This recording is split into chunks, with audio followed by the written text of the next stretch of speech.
आज का सत्र प्रारंभ करेंगे भगवान से प्रार्थनाओं के साथ।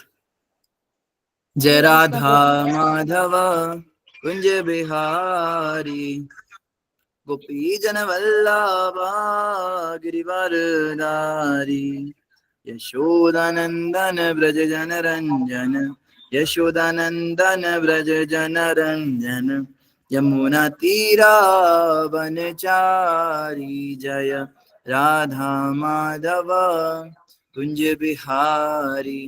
ओम नमो भगवते वासुदेवाय ओम नमो भगवते वासुदेवाय ओम नमो भगवते वासुदेवाय। नारायणं नमस्कृत्यं नरं चैव नरोत्तमं देवीं सरस्वतीं व्यासं ततो जयमुदीरये। नष्टप्रायेषु भद्रेषु नित्यं भागवत सेवया भगवती उत्तम श्लोके भक्तिर्भवति नैष्टिकी। कृष्णाय वासुदेवाय देवकी नंदनाय च नंदगोपकुमाराय गोविंदाय नमो नमः। जय श्री कृष्ण चैतन्य प्रभु नित्यानंदा श्री अद्वैत गदाधर शिवासादि गौर भक्तवृंदा। गुरुवे गौरचंद्राय राधिकाय तदालये कृष्णाय कृष्ण भक्ताय तद्भक्ताय नमो नमः। मुखं करोति वाचालं पंगुं लंघयते गिरिं यत्कृपातमहं वन्दे श्रीगुरुदेवतारिणं श्रीपरमानन्दमाधवं श्रीचैतन्येश्वरं। हरे कृष्ण कृष्ण कृष्ण हरे हरे हरे राम राम राम हरे हरे। हरे कृष्णा से भक्तों और माताओं का हार्दिक स्वागत है आज के श्रीमद् भागवतम की इस कक्षा में। स्वागतम सुस्वागतम। और हम चर्चा कर रहे हैं श्रीमद् भागवतम स्कंद 1 अध्याय नंबर 10 के ऊपर। सभी भक्तों का वीडियो ऑफ है, पता नहीं भक्त लोग हैं भी कि नहीं है। जो भक्त लोग अवेलेबल है कृपया करके वीडियो ऑन रखें, धन्यवाद। आप कोई काम कर रहे तो कोई बात नहीं, आप वीडियो ऑन करके काम भी कर सकते हैं, ऐसी कोई बात नहीं। बस दिखते रहने चाहिए कि आप मोबाइल के आसपास भी हैं या नहीं हैं, उसमें भी डाउट हो जाता है कभी कभी। ठीक है, तो हम पढ़ रहे हैं श्रीमद् भागवतम। तो जल्दी से हम रिकैप करते। कल हमने मतलब जब भी हमने पढ़ा था तो क्या पढ़ा था, हमने चौथा श्लोक पढ़ा था, फिर पांचवा श्लोक भी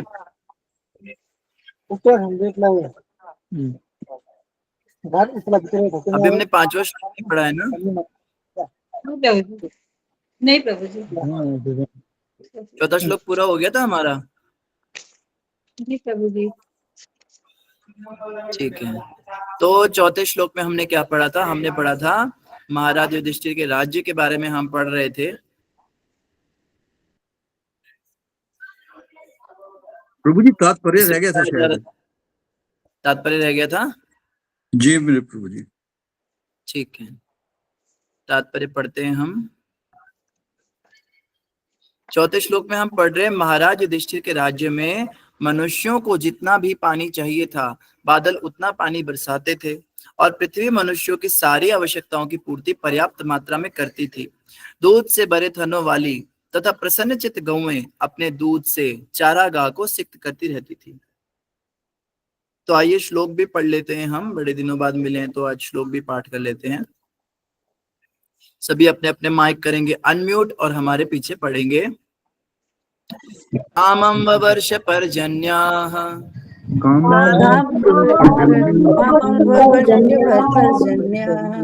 सर्व काम दुदामहि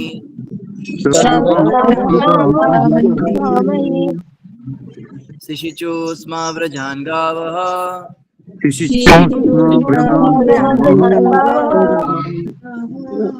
यशोधस्वतीर्मुदा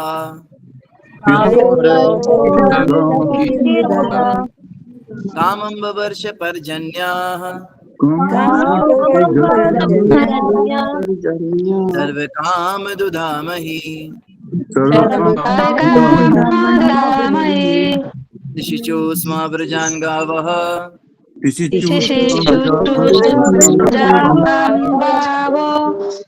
यशोधस्वतीर्मुदा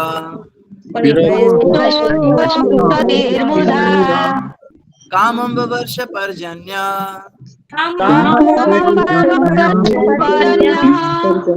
सर्व काम दुधामहि शिशिचो स्मा व्रजान् गावः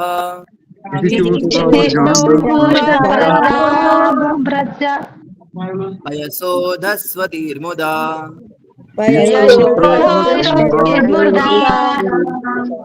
धन्यवाद से भक्तों का।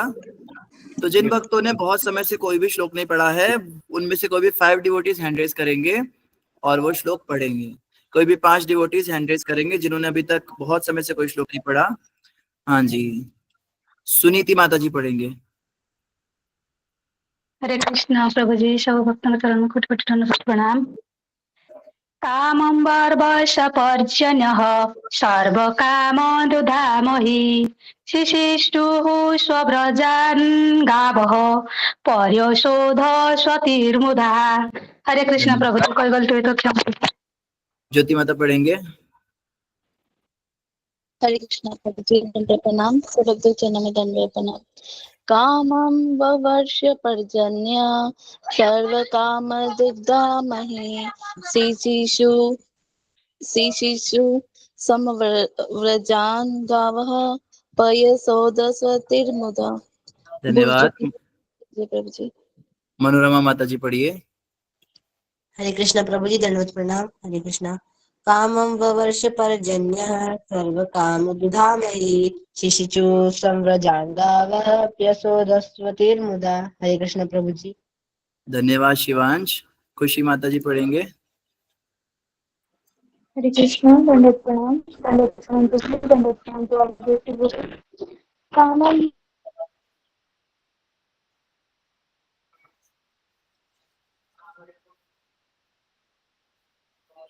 वः पयोसधश्वतिर्मुदा।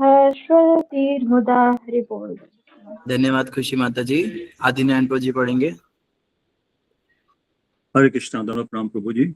कामं ववर्षत पर्जन्यः सर्व काम दुधामहि शिशिचु समवर्जन गावः पयोस्वतिर्मुदा।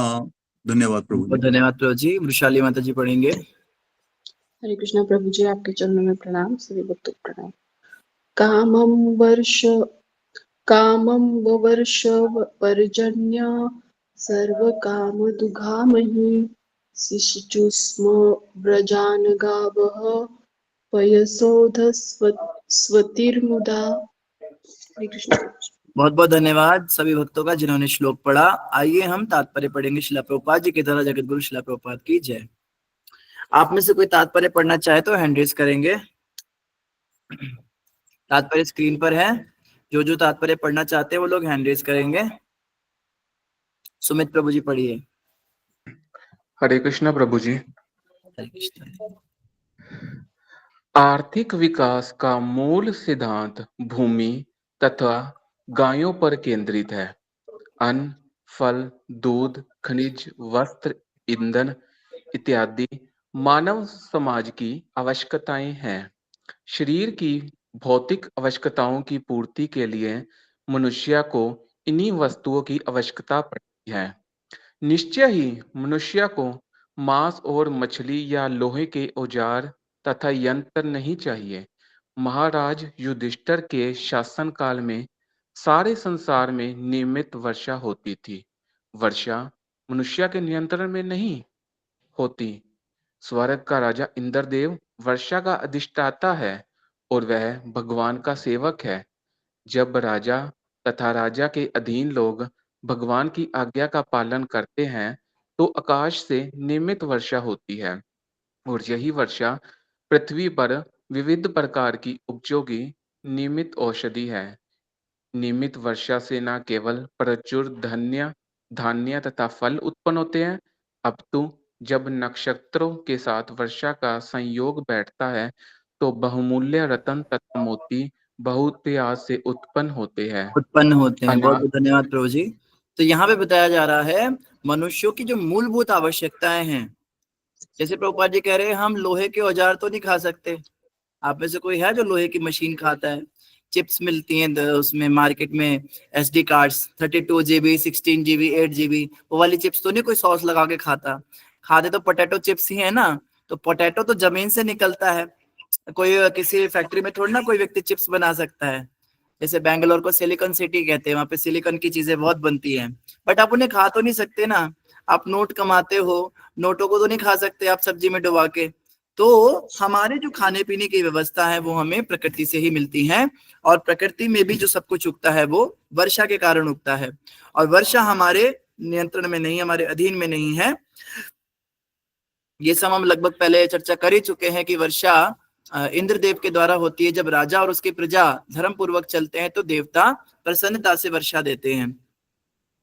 और यहाँ पे जैसे प्रभुपाद जी बता रहे हैं कि खाली धन धान्य उत्पन्न नहीं करते, वर्षा से अगर अच्छे नक्षत्रों में वर्षा का संयोग बैठे तो कई तरह के बहुमूल्य रत्न और मोती भी मिलते हैं। कई बार जैसे अभी पीछे हमने एक न्यूज पढ़ी थी कि भारत के अंदर एक बहुत बड़ी सोने की खदान पाई गई जिसमें इतना टन सोना था जिसको इस्तेमाल करके बहुत सारे कार्य किए जा सकते थे। तो ये सब कुछ संयोग से होता है, अच्छे नक्षत्र उत्पन्न होते हैं, उसके साथ वर्षा होती है, तब इस तरह से जो है ये अन्न धान्य जो है हमको बहुमूल्य रत्न मिलते हैं। जी आदि नारायण प्रभु जी। धन्यवाद प्रभु जी। अनाज तथा फल सब्जियों से मनुष्यों तथा पशुओं का भरण पोषण होता है और मोटी ताजी गायें भरपूर दूध देती हैं, जिससे मनुष्य को बल तथा जीवनी शक्ति मिलती है। यदि प्रचुर मात्रा में दुग्ध, अन्न, फल, कपास, रेशम तथा रत्न हो तो फिर मनुष्यों को सिनेमा, वैश्यालयों, पशुवध केंद्रों इत्यादि की आवश्यकता क्यों पड़ती है? सिनेमा, कार, रेडियो, मांस तथा होटलों के कृत्रिम विलासी जीवन की क्या आवश्यकता है? क्या इस सभ्यता ने एक दूसरे से व्यक्तिगत एवं राष्ट्रीय स्तर पर लड़ते रहने के अतिरिक्त और कुछ भी दिया है? क्या इस सभ्यता ने एक व्यक्ति की सनक पर हजारों व्यक्तियों को नारकीय कारखानों में तथा युद्ध स्थलों में भेजकर समानता तथा विश्व बंधुत्व को बढ़ावा दिया है? धन्यवाद प्रभु जी। तो प्रभुपाद जी कुछ प्रश्न कर रहे हैं यहाँ पे, बड़े चुनौतीपूर्ण प्रश्न कर रहे हैं। प्रभुपाद कह रहे हैं खाने पीने के लिए जब मोटे मोटे थनों वाली दूध देने वाली गायें हैं और वर्षा के द्वारा धरती से अनाज उग रहा है, तो फिर वैश्यालयों के, सिनेमा घरों के, इन सब की आवश्यकता ही क्या है? लोग कहते हैं अब टीवी आ गया, टीवी से हमारा एंटरटेनमेंट हो जाता है। आप देखो एंटरटेनमेंट करने की आवश्यकता क्यों पड़ी आपको घर पे? क्योंकि आप घर में अकेले रहते हो, आपके घर पे कोई है नहीं एंटरटेनमेंट के लिए। न्यूक्लियर फैमिली पहले जो है ज्वाइंट फैमिली हुआ करती थी, तो एंटरटेनमेंट ऐसे हो जाता था, किसी ना किसी का तो बच्चा छोटा होता ही था परिवार में। अब मान लो आपका बच्चा बड़ा हो गया तो देवरानी का बेटा छोटा होगा, देवरानी के बच्चे बड़े हो गए तो आस पड़ोस के लोग। तो इस प्रकार से छोटे बच्चे घरों में हमेशा ही रहते थे, जिनका लालन पालन करने में बहुत एक प्रकार से कह लीजिए आनंद रहता है, एंटरटेनमेंट रहता है। बच्चों की जो अलग अलग नोटी नोटी हरकतें होती हैं उनको देख के माता पिता ऐसे प्रसन्न रहते हैं, उनको खिलाना पिलाना। इसके अलावा भी परिवारों के अंदर आपस में जैसे तीज त्योहार बहुत अधिक मनाए जाते थे। स्त्रियों को कई तरह के तीज त्योहार मिले हुए थे जो स्त्रियां आपस में बैठ के पूजा पाठ इत्यादि किया करती थी। आजकल स्त्रियों ने तीज त्योहार मनाने ही बंद कर दिए। हमें याद है हमारी माता जी इतने तो त्योहार नहीं मना पाती, क्योंकि अकेले वो त्योहार मनाए भी नहीं जा सकते। जो उसका तरीका होता है मनाने का, उसमें आपको जरूरत है बाकियों की।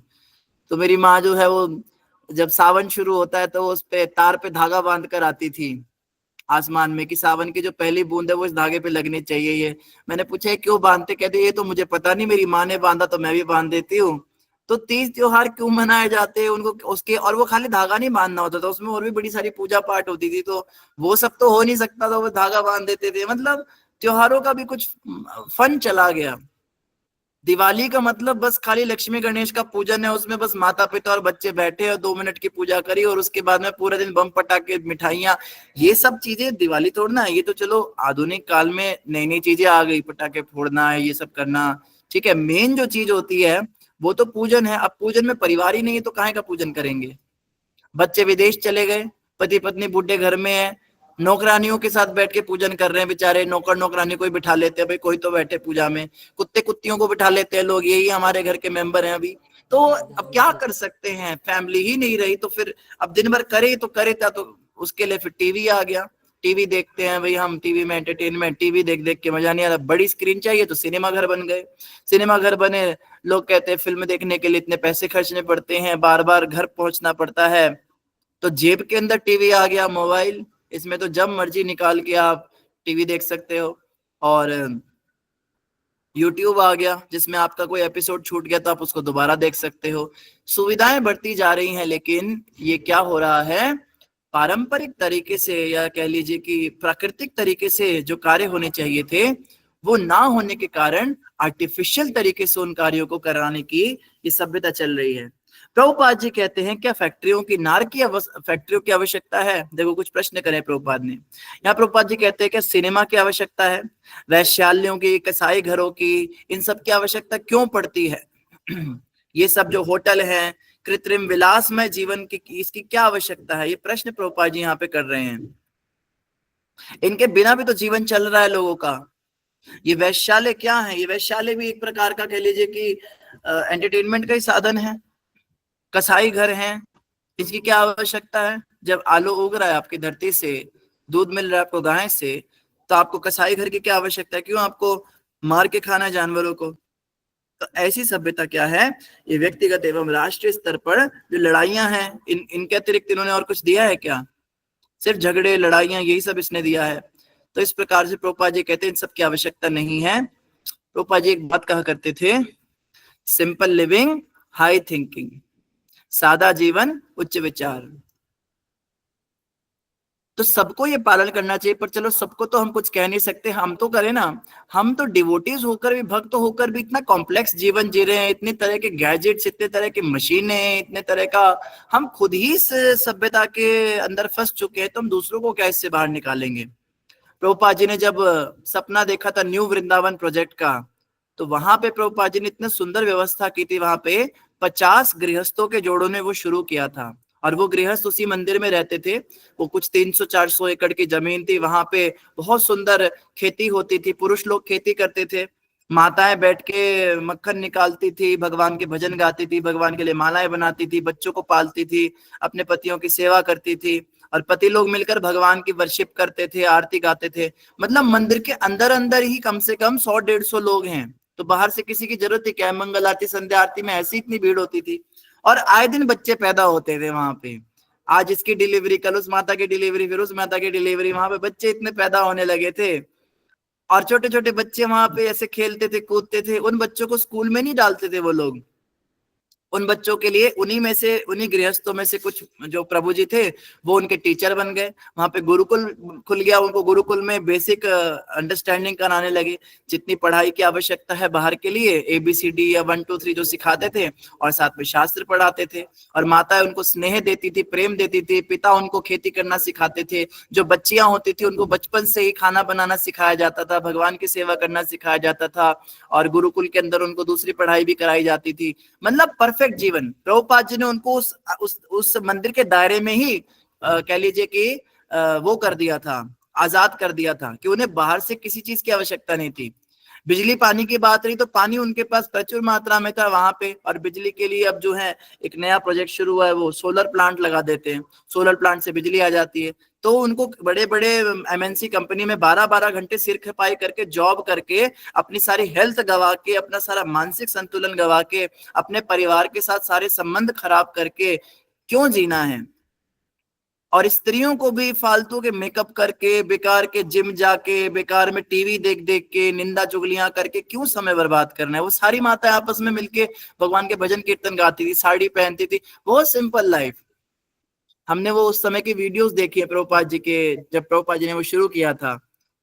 वो बिल्कुल ऐसा लग रहा है जैसे भारत का कोई गांव है, लेकिन सब अंग्रेज लोग, बड़े सुंदर लग रहे थे। छोटी छोटी बच्चों ने साड़ियां डाली हुई हैं, छोटे छोटे बच्चों ने शिखाएं रखी हुई हैं, धोतियां डाली हुई हैं, और वो बैलों से खेती करते थे, वो ट्रैक्टर से खेती नहीं करते थे। क्योंकि बैल जब पैदा होता है, बछड़ा होता है, तो उसको छोड़ देते हैं मरने के लिए आजकल के लोग, क्योंकि वो खेती नहीं कर सकता, वो ट्रैक्टर से करा लेते हैं। पर वहां पे जो है न्यू वृंदावन में बैलों को खेती में लगाया हुआ है, गायों से दूध ले रहे हैं, उनका भी अच्छे से ध्यान रख रहे हैं, ख्याल कर रहे हैं, परफेक्ट सिस्टम। लेकिन समय के साथ विकृति पड़ी, प्रभुपाद जी के जाने के बाद कुछ समस्याएं हुई, तो वहां पे जो है अब तो गुरुकुल वगैरह वहां पे इतना नहीं चल रहा है। पर भारत के अंदर कई जगह पे, जैसे एक जगह है नंदग्राम ऐसे करके कोई जगह है, वहां पे गुजरात में चल रहा है। परम पूज्य भक्ति विकास महाराज जी के सानिध्य में कई ऐसे सेंटर चल रहे हैं जहाँ पे वो इस तरह का सिस्टम बना रहे हैं, जहाँ पे भक्तों को बाहर जाने की जरूरत ही नहीं, सादा जीवन और उच्च विचार की शिक्षाएं दी जा रही हैं, सिंपल लिविंग हाई थिंकिंग। अभी गोवर्धन इको विलेज में एक बना है, वहां पे पूरा वृंदावन का एक रेप्लिका उन्होंने बनाया है, जैसे वृंदावन है वैसा ही उन्होंने एग्जैक्टली वो बना रखा है। उसमें गोविंद देव जी मंदिर और सब मंदिर हैं, और बिल्कुल आपको लगेगा वृंदावन में आ गए। तो नेचुरल हैबिटेट में रहना ये हमारी सभ्यता थी। तो खैर प्रभुपाद जी ये बात यहाँ पे स्ट्रेस कर रहे हैं कि आप जब साधारण जीवन जी सकते हो, जब आप सिंपल जीवन जी सकते हो, तो क्यों इतना सोफिस्टिकेट करना लाइफ को। जी सुधा माता जी। हरे कृष्णा प्रभु जी, धन्यवाद। सही भक्तों को धन्यवाद प्रणाम।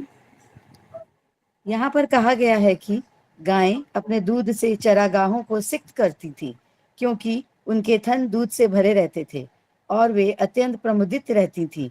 तो फिर क्या उन्हें खेतों में पर्याप्त मात्रा में घास खिलाकर प्रसन्न जीवन बिताने हेतु समुचित संरक्षण की आवश्यकता नहीं है? मनुष्य अपने स्वार्थ के लिए उनका वध क्यों करते हैं? मनुष्य अन्न, फल, दूध से क्यों नहीं संतुष्ट होता, जिनसे हजारों प्रकार के व्यंजन तैयार हो सकते हैं? इन निर्दोष पशुओं का वध करने हेतु संपूर्ण विश्व में पशुवध केंद्र क्यों है? महाराज युधिष्ठिर के पौत्र महाराज परीक्षित ने अपने विशाल राज्य का दौरा करते हुए देखा कि एक काला व्यक्ति गाय का वध करने का प्रयास कर रहा है। राजा ने तुरंत उस पशुवधक को बंदी बना के उसे पर्याप्त मात्रा में दंडित किया। क्या राजा या शासनाध्यक्ष को इस बेचारे पशुओं की रक्षा नहीं करनी चाहिए, जो अपनी रक्षा स्वयं करने में अक्षम है? क्या यह मानवता है? क्या देश के पशु देशवासी नहीं हैं?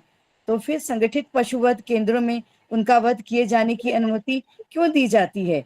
क्या वे समानता, बंधुत्व तथा अहिंसा के लक्षण है? हरे कृष्ण। बहुत ही अच्छा बताया। यहाँ पे प्रभुपाद जी कह रहे हैं, धन्यवाद माता जी। यहाँ पे प्रभुपाद जी कह रहे हैं कि इन कसाई घरों में क्यों आप पशुओं को काट रहे हो, जब आपके पास पर्याप्त अन्न धन सब संपन्न हो रहा है? क्या आवश्यकता है? इनको क्या जीवन जीने की कोई इनके पास राइट्स नहीं है? क्या ये पशु ये देश के वासी नहीं है? ये बड़ा अच्छा सवाल पूछा प्रभुपाद जी ने।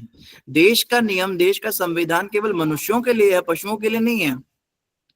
अब तो कहीं जाके थोड़ी सी अवेयरनेस आई है। अब एनिमल क्रूएलिटी के ऊपर जो है एक्ट बनने शुरू हुए हैं, पशु हिंसा के ऊपर कानून बनने शुरू हुए, लेकिन अब से पहले इसका कोई कानून ही नहीं था। जिसका जो मन आ रहा है वो पशुओं के साथ वैसा कर रहा है। प्रभुपाद जी कह रहे हैं इनकी रक्षा करने के लिए राजा को उत्तरदायित्व लेना चाहिए। परीक्षित महाराज के राज्य में कली जो था वो एक राजा का वेश धर के एक गाय को मार रहा था, डंडे से मार रहा था। तो उसने तुरंत उसको रोका और उसने कहा कि आप क्या कर रहे हो? तो जैसे परीक्षित महाराज ने वहां पर उस गाय की रक्षा की, आज के जो सो कॉल्ड ये नेता हैं, ये क्यों नहीं ये कार्य कर पाते? ये क्यों नहीं पशुओं को बचा पाते हैं? तो ये मानवता और अहिंसा की बातें हैं, लेकिन उसके लक्षण है। आप कहते हैं आप अहिंसा वाले देश से हो, भारत से हो, और भारत के अंदर ही सबसे ज्यादा गौ मांस का एक्सपोर्ट हो रहा है आज। कहाँ रही आपकी अहिंसा? कहाँ रही आपकी समानता? कहाँ रहा आपका बंधुत्व? ये सब केवल क्या है? वर्ड जगलरी है, केवल शब्द जाल हैं जिसके द्वारा मूर्ख बनाया जा रहा है। गौ रक्षा के लिए, गौओं के वध को रोकने के लिए सांसद भवन के आगे मेरे ख्याल 500 या 1000 कितने वो साधु थे, उन सब ने बैठ के वहां पे अनशन कर लिया था। और भारत की प्रधानमंत्री उस समय जो थी, उसने क्या किया? उन सब पे अंधाधुंध गोलियां चलवा दी, उन सबको जान से मरवा दिया। आपको पता है वो दिन, जिस दिन ये सब कांड हुआ था, वो दिन गोपाष्टमी थी। 1980 के आसपास थे या 1982 है ना? गोपाष्टमी का दिन था वो। और गोपाष्टमी के दिन गौ सेवकों को इस तरह से उन्होंने क्रूरता से मारा। वहां पे करपात्री जी महाराज ने भी उन्हें कई तरह के श्राप दिए थे। तब से उस वो जो पार्टी है उसका पतन शुरू हो गया। उसका पतन उसी दिन से शुरू हो गया था। और आपको पता है वो जो प्रधानमंत्री थी, वो जिस दिन मरी हैं, उनको 35 गोलियां मारी एक व्यक्ति ने कि जिंदा ना बच जाए। वो दिन भी गोपाष्टमी का था। गोपाष्टमी को ही उनकी मृत्यु हुई। ये कोई कोइंसिडेंस नहीं है। तो इस प्रकार से हम देखते हैं पशुवध के ऊपर अगर कोई बात करे तो तुरंत आप उन पे गोलियां बरसा देते। इस तरह की सभ्यता, इस तरह की मानसिकता वाले लोग हमारे नेता हैं। वो बंगाल की प्रधानमंत्री बोलती है मैं तो गौ मांस खाती हूँ, मुझे तो बहुत पसंद है। साउथ के अंदर अभी चौराहे के ऊपर जो है गौ को बड़े बेरहमी से उसके जीवित रहते उसकी खाल छील ली गई। इस तरह के कारनामे किए गए सबको दिखाने के लिए कि देखो हम कितने क्रूर हैं, हमारा चलता है। भाई आपको क्रूरता दिखानी है, आप दूसरी तरह से दिखा लो। उस बेचारी गाय की क्या गलती थी? उसको काहे मार दिया? वो तो फ्री में मर गई। अपनी शक्ति प्रदर्शन करने के लिए आप बेजुबान जानवरों के ऊपर जो ये जुल्म कर रहे हैं, प्रभुपाद जी ने पीछे भी कहा था, जब तक पशुवध नहीं रुकेगा तब तक ये प्राकृतिक आपदाएं आती रहेंगी और थोक में लोग मरेंगे। अभी प्लेन क्रैश हुआ है, इसके पहले बादल फटा है, उसके पहले और भी भूकंप इत्यादि है, वहां गुजरात में भूकंप आया था। प्रभुपाद जी कहते हैं अब इनकी लाइन लगी रहेंगी, जब तक पशुवध नहीं रुकेगा तब तक ये प्रकृति इसी प्रकार से मनुष्य समाज से बदला लेगी, इसको दंडित करेगी। तो इस बात के लिए हमें ध्यान रखना चाहिए कि हम तो कम से कम इन चीजों में पढ़े ना, लेकिन जो हमारे आसपास भी है उनको भी हम जागरूकता जरूर दें, ये बड़ा आवश्यक है। रंजना माता जी। हरे कृष्णा प्रभु जी, आपके चरणों में कोटि प्रणाम। हरे कृष्ण। हरे कृष्ण प्रभु जी। अतएव आधुनिक प्रगतिशील सभ्य स्वरूप की सरकार के विपरीत महाराज युधिष्ठिर का जैसा राजतंत्र तथा कथित प्रजातंत्र से कहीं अधिक श्रेष्ठ है, जिसमें पशुओं का वध किया जाता है और पशु से भी गिरे हुए पशु से भी निम्न कोटि के दूसरे मनुष्य के लिए मतदान कराया जाता है। कितनी देखो कितनी बढ़िया बात कह रहे प्रभुपाद जी। जी। पशु से भी गिरे हुए मनुष्य तो वोट देते हैं और पशुओं से भी निम्न कोटि के दूसरे मनुष्यों के लिए वोट दिया जाता है। तो वोट देने वालों को और वोट लेने वालों को प्रभुपाद जी कह रहे हैं ये जानवरों से भी गिरी हुई मानसिकता के लोग हैं। जी माता जी। हम सभी भौतिक प्रकृति के प्राणी हैं। भगवत गीता में कहा गया है कि भगवान स्वयं बीजदाता पिता है और प्रकृति सभी आकार प्रकार के जीवों की माता है। इस तरह माता प्रकृति के पास परम पिता श्री कृष्ण की कृपा से पशुओं तथा मनुष्यों दोनों के लिए पर्याप्त भोजन है। मनुष्य अन्य समस्त जीवों का बड़े भाई जैसा है। इसमें पशुओं की अपेक्षा अधिक बुद्धि है, जिससे वह प्रकृति का मार्ग तथा परम पिता के संकेतों को समझ सके। इस संसार में कृत्रिम विलास तथा इंद्रिय तृप्ति के लिए कृत्रिम लोभ तथा डावाडोल शक्ति द्वारा कृत्रिम ढंग से आर्थिक विकास करने का प्रयास नहीं करना चाहिए, अपितु मानवीय सभ्यता को प्राकृतिक उत्पादन द्वारा आश्रित रहने देना चाहिए। ये तो कुकरों शुकरों का जीवन है। हरे कृष्ण प्रभु। प्रभुपाद जी यहाँ पे, धन्यवाद माता जी, प्रभुपाद जी यहाँ पे यही बता रहे हैं कि पशुओं से भी गिरे हुए लोग ये वोट देते हैं और पशुओं से भी निम्न कोटि के लोग जो हैं वो वोट लेने के लिए जो हैं पागल रहते हैं और उनको ये वोट मिल जाते हैं। और प्रभुपाद जी आगे बड़ी अच्छी बात यहाँ पे कह रहे हैं। प्रभुपाद जी कह रहे हैं आप एक बात बताइए आप, भगवत गीता में भगवान कहते हैं सबके बीजदाता पिता वो हैं, तो एक ही पिता के जो सारे संतानें होती हैं वो आपस में भाई होते हैं नहीं होते हैं? तो ये जानवर भी तो हमारे भाई बहन हैं। आप एक भाई दूसरे भाई को मार के खा जाए जस्ट बिकॉज कि उसके अंदर बुद्धि कम है। प्रभुपाद जी देखो कह रहे हैं कि मनुष्य पशुओं के बड़े भाई के जैसा है, इसमें बुद्धि अधिक है। अब अगर किसी माँ के दो बच्चे हो गए, एक बच्चा थोड़ा कम बुद्धि वाला हो गया या बेजुबान हो गया, वो थोड़ा दिमाग से पैदल है, तो क्या दूसरा बच्चा उसको मार के खा सकता है? माँ क्या प्रसन्न होगी ऐसा करने से? तो ये आज की जो मानव सभ्यता चल रही है ये बिल्कुल ही विपरीत है। आकार प्रकार में जीवों को देखो, प्रकृति क्या है? प्रकृति सबकी माता है, एक ही माँ की हम सब संतानें, एक ही पिता की हम सब संतानें हैं। और प्रभुपाद जी कहते हैं प्रकृति ने पशुओं और मनुष्यों के लिए पर्याप्त भोजन की व्यवस्था की हुई है। कई लोग कहते हैं मांसाहार इसलिए करते हैं क्योंकि अगर हम पशुओं को नहीं खाएंगे तो ये सारा हमारे हिस्से का भी अन्न खा जाएंगे। तो अगर आप पशुओं को नहीं खाओगे तो वो तो अपने नेचुरल हैबिटेट के हिसाब से जी ही रहे थे। लेकिन अगर आप उन्हें खाते हो, खाने के लिए आपको उनकी खेती करनी पड़ती है, आपको उगाने पड़ते हैं, आपको खूब सारी पैदावार बढ़ानी पड़ती है। औसतन एक मुर्गी साल में 1 अंडा देती है, आप उससे रोज का 1 अंडा लेते हो। अब अगर वो 1 अंडा देती तो एक चूजा कितना अन्न खा लेता? नॉर्मल तरीके से कम ही खाता। लेकिन आपने पैदावार बढ़ाने के लिए 365 चूजे तैयार किए, 365 गुना ज्यादा अन्न अभी भी तो उसको खिला ही रहे हो। तो उल्टा मांसाहार के कारण ही अन्न की कमी आ रही है दुनिया के अंदर। कई लोग कहते हैं कि हम इन्हें नहीं खाएंगे तो ये हमें खा जाएंगे।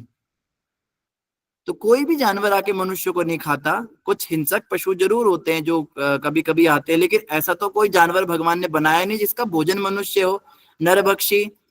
नरभक्षी पशु तो हमने कभी सुना नहीं। आदमखोर जो हो जाए वो तो कोई होता है जिसको खून लग जाता है मनुष्य का। तो ये सब दलीलें बिल्कुल गलत हैं कि हम उन्हें नहीं खाएंगे तो वो हमें खा जाएंगे, या हमारे पास पर्याप्त भोजन नहीं है। तो कई लोग कहते हैं अन्न की इतनी कमी है, अगर सारी पृथ्वी शाकाहारी हो गई तो अन्न कम पड़ जाएगा, इसलिए कुछ होगा, मांसाहार में रहना जरूरी है। साउथ के लोग ऐसा कहते हैं, हम कोस्टल इलाके के हैं, हमारे नदियां पास में, तो मछलियां खाते हैं, मछलियों से हमारा काम चल जाता है, नहीं तो अन्न इधर इतना उगता नहीं। क्या बात कर रहे हो आप, कैसी बातें कर रहे हो? भारत, पृथ्वी की बात छोड़ो, भारत अकेले, भारत के अंदर इतना अन्न उगता है, बफर स्टॉक में इतना रखा हुआ है। अभी हमने कितने देशों को दिया?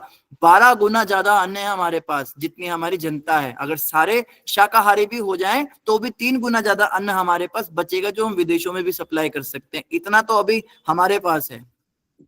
हो सकता है इसमें कोई अपवाद हो, कोई देश हो ऐसा, आइसलैंड, फिनलैंड जैसे कोई देश है जहाँ पे कुछ उगे ना टेम्परेचर के कारण, तो वहां पे मांसाहार करना एक एक्सेप्शन है। लेकिन भारत देश के अंदर रहकर आप इस तरह का ज्ञान मत दीजिए। तो ये सब जो है मात्र मात्र और मात्र अपने जीवा के स्वाद के लिए ही हो रहा है। कोई व्यक्ति किसी को बेवकूफ बनाने की कोशिश करे कि नहीं हमारे पास अन्न नहीं है, ये नहीं है, ये सब झूठी बातें हैं। सच्ची बात तो ये है कि आप केवल अपने जीवा के द्वारा इतने पागल हो चुके हैं कि आपको ये भी नहीं दिखता कि केवल अपने 2 मिनट के स्वाद के लिए आप किसी का पूरा जीवन ही ले रहे हैं, पूरा जीवन ही उजाड़ दे रहे हैं। तो ये बातें प्रभुपाद जी ने बताई। तो 5वां नंबर श्लोक पढ़ेंगे, उससे पहले हम कुछ प्रश्न उत्तर ले लेते हैं। अगर किसी वक्त कोई प्रश्न है तो आप 4थे श्लोक से रिलेटेड कोई प्रश्न कर सकते हैं, नहीं तो हम 5वां शुरू करते हैं।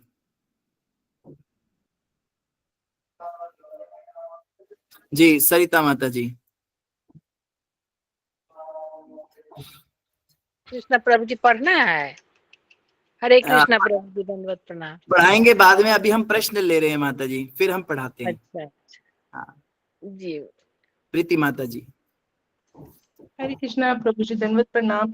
प्रभु जी एक छोटा सा प्रश्न है ये इस पे, नॉन वेज पे। वैसे मैं बिल्कुल अगेंस्ट हूँ और नॉन वेज खाने के, लेकिन स्टिल एक मन में प्रश्न ये आया है कि जो ये मछली वगैरह है, जो सी क्रिएचर है, ये तो बहुत पहले से ही खाने में शामिल है, जहां तक मुझे लगता है। जो कोस्टल एरिया वहां के लोगों के लिए उनका भोजन है ये। तो फिर कैसे इसको हम समझेंगे कि गलत है? वैसे तो गलत ही, मुझे तो लगता है कि गलत ये नहीं खाना चाहिए, उनका भी लाइफ स्पैन होता होगा मछलियों का। लेकिन जैसे मैं पहले शिव डिवोटी थी तो मैंने उनकी कहानी पढ़ी थी, उसमें जो पार्वती माता वो मछुआरन का जन्म लेती हैं। तो वो फिर वो मछुआरन का जन्म लेते हैं, वो मछलियां पकड़ते, तो मछलियां किस लिए पकड़ते हैं? उनको बेचने के लिए पकड़ते होंगे और खरीदने वाले उनको खाते ही होंगे। तो वो थोड़ा सा मैं कंफ्यूज हो रही हूँ प्रभु जी। हाँ बहुत अच्छा प्रश्न किया प्रीति माता जी आपने। तो पहली बात तो हमें ये समझनी है कि जो चीज हो रही है बहुत समय से, उसको हम सही नहीं कह सकते कि वो ठीक ही होगी अगर उसका शास्त्रों में कोई रेफरेंस ना हो। जैसे ये इंद्र पूजा बड़े समय से हो भी रही थी ब्रज के अंदर, लेकिन भगवान कृष्ण ने उसको गलत बता दिया। तो भगवान के द्वारा बताया गया जो कह लो नियम होता है, वो बाकी सारे नियमों को बाईपास कर जाता है। जैसे अलग अलग शास्त्रों के अंदर मांसाहार अलाउड भी है, कई ऐसे पुराण हैं जहाँ पे मांसाहार अलाउड भी है। जैसे जो शाक्त ट्रेडिशंस होते हैं, शाक्त परंपराएं होती हैं, उसमें वो देवी को बलि चढ़ाते हैं। बलि चढ़ाना शास्त्रों में दिया हुआ है, शास्त्रों से अलग नहीं है। या फिर आखेट करना, शिकार करना राजाओं के लिए अलाउड था। युधिष्ठिर महाराज भी आखेट करते थे, अर्जुन भी आखेट करते थे, वो भी मारते थे। भगवान कृष्ण भी कई बार उनके साथ जाते थे आखेट देखने के लिए। यहाँ हम देखते हैं दशरथ महाराज भी आखेट कर रहे थे, तभी वो श्रवण कुमार के माता पिता को तीर लग गया था। जबकि दशरथ महाराज इतने धार्मिक राजा थे, वो भगवान स्वयं उनके घर पे पधारे, प्रकट हुए। तो मांसाहार करना या पशुओं को मारना ये कुछ शास्त्रों में अलाउड है विशेष परिस्थिति में। तो राजा लोग आखेट कर सकते थे, क्योंकि राजा के द्वारा जो मरते थे पशु, उनको मुक्ति की प्राप्ति होती थी या मनुष्य जीवन की प्राप्ति होती थी। क्योंकि राजा जो है इंद्र का और भगवान विष्णु का प्रतिनिधि होता है, सिर्फ राजा कर सकता है। और राजा को युद्ध में लड़ना होता था, तो उसकी प्रैक्टिस करने के लिए मनुष्यों पे तो प्रैक्टिस कर नहीं सकता था, तो वो पशुओं पे प्रैक्टिस करता था इस तरह से। तो ये एक अलग चीज है।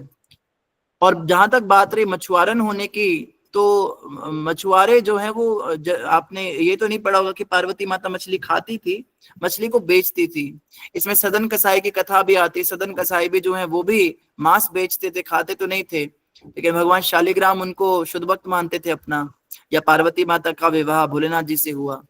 और अगर आप साउथ कल्चर में जाएंगे तो कई मंदिरों में भी वो मछली का भंडारा लगाते हैं, वहां पे मंदिरों के अंदर वो मछली का भंडारा लगाते हैं। या इवन आप उड़ीसा में जाएंगे तो वहां पे जगन्नाथ जी के जो शुद्ध भक्त भी हैं वो भी कई बार मछलियां वगैरह खाते दिखते हैं।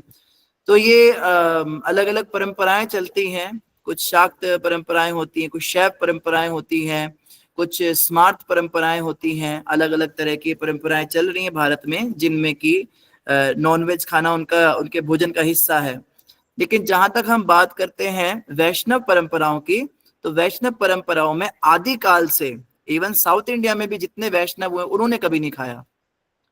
आप रामानुजाचार्य या उनके अनुयायियों को कभी नहीं सुनेंगे उन्होंने खाया हो, वो प्याज लहसुन भी नहीं खाते, बड़े स्ट्रिक्ट होते हैं।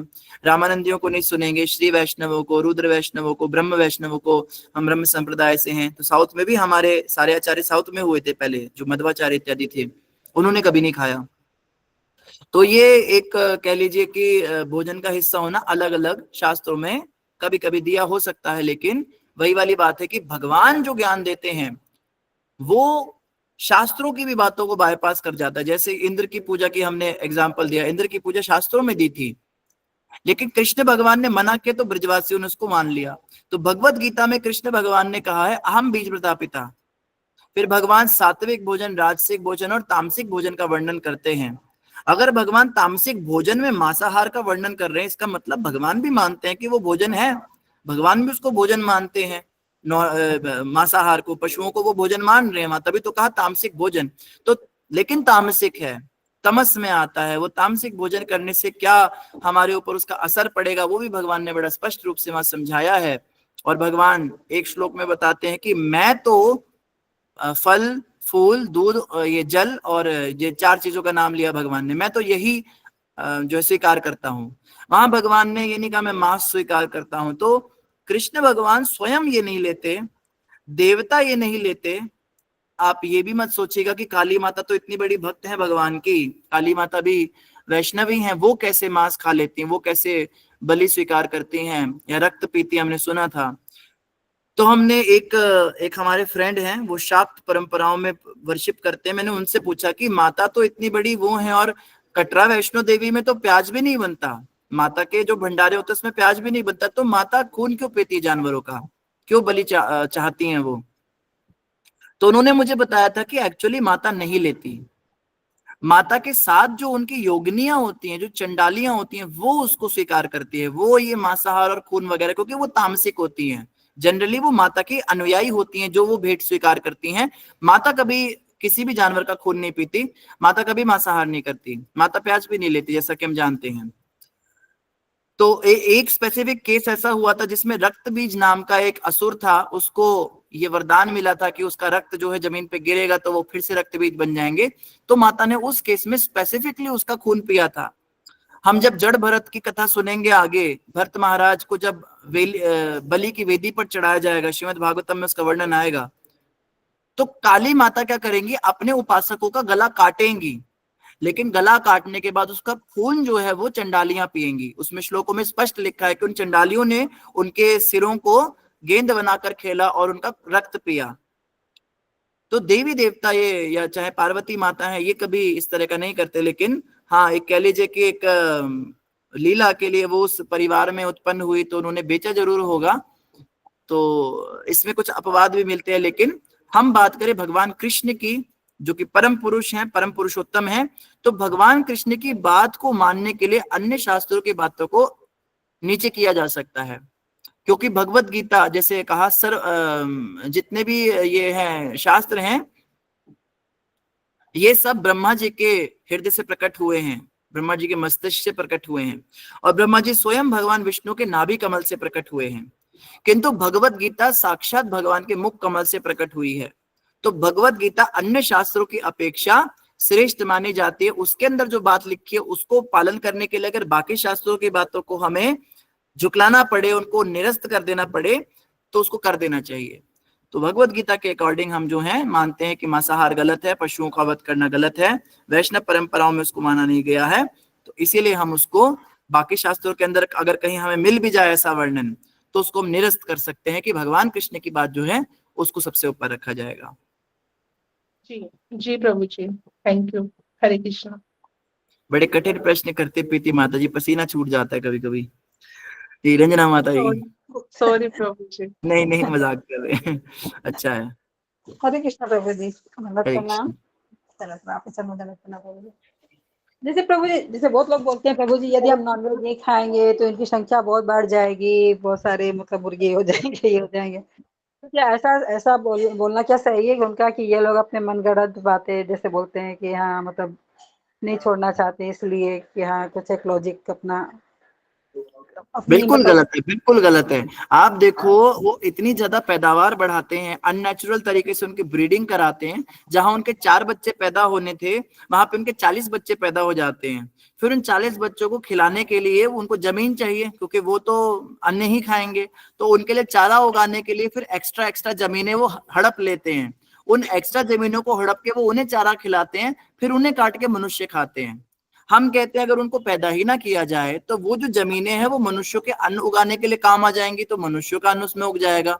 लेकिन वही जो है आप जमीनें भी हड़प रहे हो और आप कहते हो कि है हमारे पास जमीन की कमी है, अन्न नहीं उग रहा। अन्न तो उग रहा है, मगर वो सारा पशुओं के चारे के लिए। 80% जो आज धरती है वो पशुओं के चारे के लिए रिजर्व की हुई है।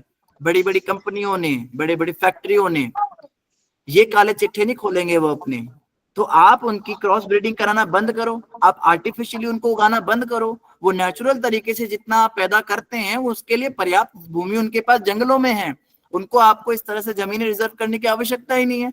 ये KFC वालों ने इतनी जमीनें हड़प कर रखी हैं इस समय पे, ये हमें खा जाएंगे, इनकी संख्या बढ़ जाएगी। संख्या आपके खाने से इनकी संख्या खत्म होगी क्या? खा खा के संख्या खत्म करोगे? अगर खाली संख्या खत्म करने की बात है तो ऐसे ही मार के फेंक दो इनको। खाना क्यों जरूरी है संख्या कम करने के लिए? आप कहते हो संख्या ज्यादा होगी तो मार दो। खा क्यों रहे हो? आप खाने के लिए ही इनकी संख्या बढ़ा रहे हो। बिल्कुल ये झूठी बात है। जैसे वो लोग आर्मी लोग जैसे खाते हैं जो वहाँ पे बॉर्डर पे, तो बोलते हैं इन लोग के लिए जरूरी होता है नॉनवेज खाना। तो क्या इसमें ज्यादा ये रहता है, क्या खाने से ज्यादा ताकत मिलता है, ज्यादा ये होता है, मतलब उनको ये होता है क्या? 5 पांडव तो नहीं खाते थे, वो भी जीते। यस। भीष्म पितामह तो नहीं खाते थे, वो विश्व धुरंधर बने। महाराजा दशरथ तो नहीं खाते थे, पर विश्व के विजेता बने। अम्बरीश महाराज तो नहीं खाते थे, एक छत्र राज किया। और आप प्रेजेंट डे में देखिए शिवाजी महाराज ने कभी नहीं खाया। अकबर को उन्होंने धूल चटा दी थी, ना को चने चबा दिए। इतनी सी सेना में इतनी बड़ी सेना को मार दिया। पृथ्वीराज चौहान ने कभी खाया नहीं है, टीपू सुल्तान ने कभी खाया नहीं है। आप कैसे कह सकते कि मांस खाए बिना व्यक्ति हार जाएगा? हमारे 10 गुरु हुए हैं सिखिज्म में, वो तो नहीं मांस खाते थे। वो कैसे इतने हट्टे कट्टे पहलवान थे? मांसाहार खाने की वजह से नहीं होता, ये होता है अच्छा शुद्ध आहार लेने से। आपका आहार खराब हो गया, आप मिलावटी सामान खा रहे हो, तो फिर आपको मांस खाना पड़ता है उसकी भरपाई करने के लिए जो नुकसान आपको उस भोजन से हुआ है। आप नेचुरली सही भोजन खाओ, आपको जरूरत ही नहीं मांस खाने की। ये बात है। ये सही बोल रहे हो। खाने के लिए बनाना चाहिए और क्या। बिल्कुल अन्न खाना चाहिए, शुद्ध खाना चाहिए। खाना बहाना लोग बना लेते हैं जो खाना है तो। बहाने इनके फिर यमदूतों को बहाने सुनाएंगे, वहां पे बहाने नहीं चलेंगे। हमें तो बहाने दे देंगे, ये वहां कैसे बहाने देंगे? सही बोल रहे हैं। वहां सबके बहाने निकलेंगे। बहुत बहुत जी हरे कृष्ण जी। खुशी माता जी। हरे कृष्ण। मुझे मेरे को पूछना है ये कि जैसे कि आपने बोला कि ये सब पाप है प्रभु जी, हमको ऑलरेडी पता है, बट फिर भी प्रभु जी अगर हमारे घर के लोग खाते हैं मांस मछली ये सब, तो फिर उनसे हम बहुत बार बोलते हैं, फिर प्रभु जी ये सब झगड़ा घर में होता है, तो फिर हम कुछ बोलते नहीं है एंड ट्राई करते हैं हम शुद्ध मतलब भगवान को प्रसाद लगा के अपना जो अलग बर्तन है उसमें प्रसाद लगा के पानी के लिए। बट प्रभु जी फिर भी अगर ये तो हो गया, बट अगर घर पे अगर किसी के मतलब ये सब बिजनेस ही ये सब चीज का हो मतलब नॉनवेज का, तो उस टाइम हम क्या करें प्रभु जी? हम तो कुछ नहीं कर सकते ना। हाँ हम आश्रित हैं, हमारे पास कोई ऑप्शन नहीं है। हम फंसे हुए हैं ऐसे परिवार में जहाँ पे इस तरह का सिस्टम है, तो कम से कम खाएं तो ना हम, बाकी जो उसको बेच के जो पैसा आ रहा है वही हम उसी से अपना काम चला रहे हैं, तो उसका पाप तो हमें लेना पड़ेगा, वो तो कुछ अंश में हमारे पास आएगा। उसके लिए हम भगवान से प्रार्थना करें, हरिनाम प्रभु से प्रार्थना करें कि प्रभु हमें क्षमा करना, हम जो है मजबूरी में कार्य कर रहे हैं। इस तरह भगवान से प्रार्थना कर करके क्षमा मांग के और फिर जो है देखें कभी भगवान कृपा करके हमें इस नर्क से बाहर निकालें, या तो हमारे परिवार को सुधार दें, नहीं तो हमें अलग कर दें उनसे, जैसा भी है। जी प्रभु। ऐसा करना चाहिए। प्रेम प्रभु जी। हरे कृष्ण प्रभु जी, सभी भक्तों को मेरी तरफ से कोटि नमन। प्रभु जी, जैसे आपने बताया कि ना पहले ना मतलब इवोल्यूशन तो एक तो ह्यूमन नेचर ही है प्रभु जी, जैसे कि अगर हम ना इवॉल्व नहीं करेंगे तो हम आगे कैसे बढ़ेंगे, कैसे सीखेंगे नया चीजें। तो प्रभु जी आप उसके ऊपर कुछ मार्गदर्शन दीजिए। नई चीजें सीखने का मतलब ये थोड़ा ना नए नए तरीके से जानवरों को मारना ही सीखना है। नई चीजें सीखो, अच्छे से प्रेम करना सीखो, सबको संरक्षण देना सीखो, इवॉल्व करो अपने आप को, अपनी ह्यूमैनिटी बढ़ाओ, अपने अंदर दया को बढ़ाओ। ये कौन सा तरीका है कि नई नई चीजें सीखेंगे हम? इस जानवर को मारना, इसको भाले से मारते थे, अब इसको मशीनों से मारते हैं, अब इसको लेजर से मारते हैं, हम इवॉल्व कर रहे हैं। ये कौन सा इवॉल्वमेंट है भाई? ये तो वॉर के अंदर भी लोग कर रहे हैं, नए नए तरीकों से देश बर्बाद कर रहे हैं। पहले हम जो है तीरों से मारते थे, फिर गोलियों से मारते थे, फिर तोपों से मारते थे, अब हम कोरोना वायरस से मार रहे हैं। ये कौन सा इवॉल्वमेंट है? ये अननेसेसरी इवॉल्वमेंट है, इसकी आवश्यकता नहीं है। जानवरों को मारना कभी कोई अच्छा इवॉल्वमेंट नहीं है।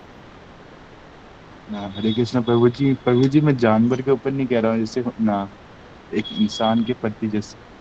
क्या कह रहे हैं आप? प्रभु जी, मैं जानवर के ऊपर नहीं कह रहा हूँ, जैसे कि आपने कहा ना कि जैसे ना पहले के ना लोग हल चलाते थे, अब मशीनें आ गए, तो प्रभु जी ट्रैक्टर।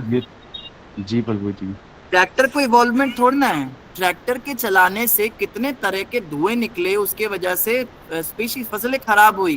ट्रैक्टर के चलने से जो टायर था उसकी वजह से कितने तो बीज क्रश ही हो जाते हैं उसके अंदर। ट्रैक्टर के चलने से शुद्धता शुद्धता सब समाप्त हुई। आप देखो, बैल से जो खेती होती थी, बैल का गोबर साथ में गिरता था, वो गोबर भी जो फसल है उसके लिए एक मैन्योर होता था, वो उसके लिए एक बहुत अच्छा खाद का काम करता था, जो कि बहुत ही कह लीजिए नेचुरल तरीके से होता था। और बैल जो है वो धर्म का एक प्रतीक होता है। बैल के पैर जब पड़ते हैं किसी भूमि पर, उसके पैर इतने शुद्ध होते, इतने शुभ होते हैं, वहां पे लक्ष्मी का वास होता था। आप तो नास्तिकों वाली बातें कर रहे हो, आपकी बात नहीं कर रहे प्रेम प्रभु, जो भी आपको ये बातें कर रहे हैं उसको आप बोलो। ये तो आप नास्तिकों वाली बातें कर रहे हो कि हमें बस खाली इवॉल्वमेंट देखनी है, हमें बस पैदावार बढ़ानी है, ना हमें देवी देवताओं से कोई मतलब है। अब आपके घर में जब बैल पैदा हो जाते हैं तो आप उनको मरने के लिए छोड़ देते हो, उसका पाप कौन अपने जिम्मे लेगा?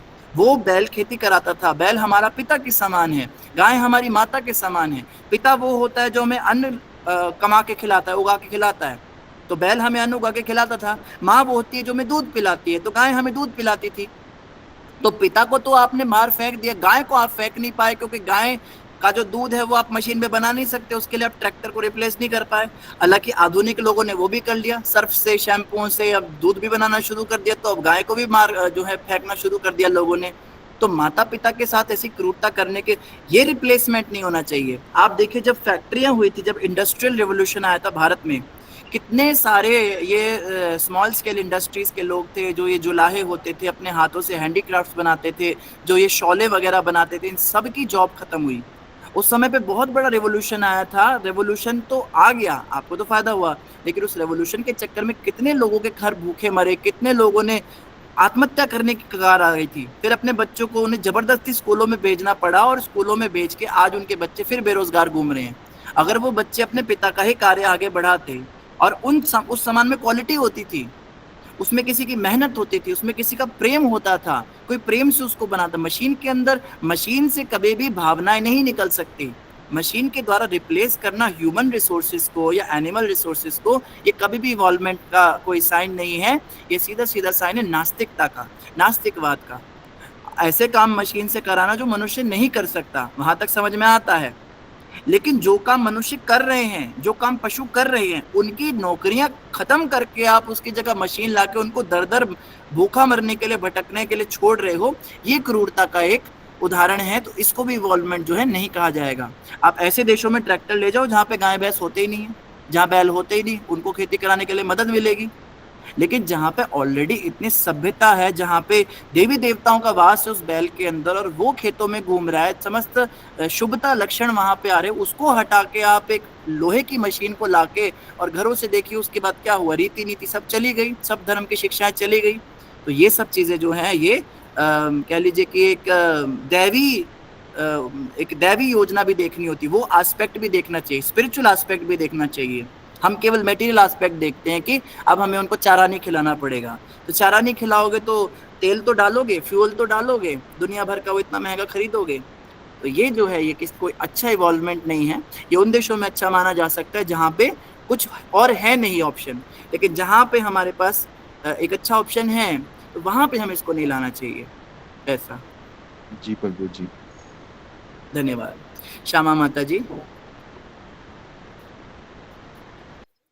हरे कृष्ण गुरु जी। हरे कृष्ण। हरे कृष्ण सभी भक्तों को। गुरु जी मैं जैसे करती हूँ ना जब तो मेरे रूम में है, मैं दुबई रहती हूँ एक्चुअली, तो मेरे रूम में है मेरा कैंप चल रहा है, तो दो छोड़ के हमारा ये स्कूल में और रोज कुछ के साथ ऑनलाइन दुबई में हमारे ऑनलाइन। माता जी आपकी आवाज बहुत कम है, आवाज आपने बहुत शायद कम है। ईयरफोन तो नहीं लगा रखा माता जी? जी जी जी। एक आपकी ना आवाज बड़ी कम आ रही है, आप ईयरफोन निकाल के फिर बताइए। अभी आ रही? हाँ श्यामा माता जी, आप नए लग रहे हैं, आप कब से जुड़े हुए हैं हमारे साथ में? मैं मतलब गुरु जी ऐसे गोपाल दास जी से 2021 में जुड़ी थी। आज मेरा फर्स्ट है आपके साथ गुरु जी। तो श्यामा माता जी, आपका साधना भक्ति के ग्रुप में नए बैच में सभी भक्तों के सामने फिर से एक बार हार्दिक स्वागत है। हरि बोल। हरि बोल। हरे बोल। जी माता जी, क्या प्रश्न है आपका?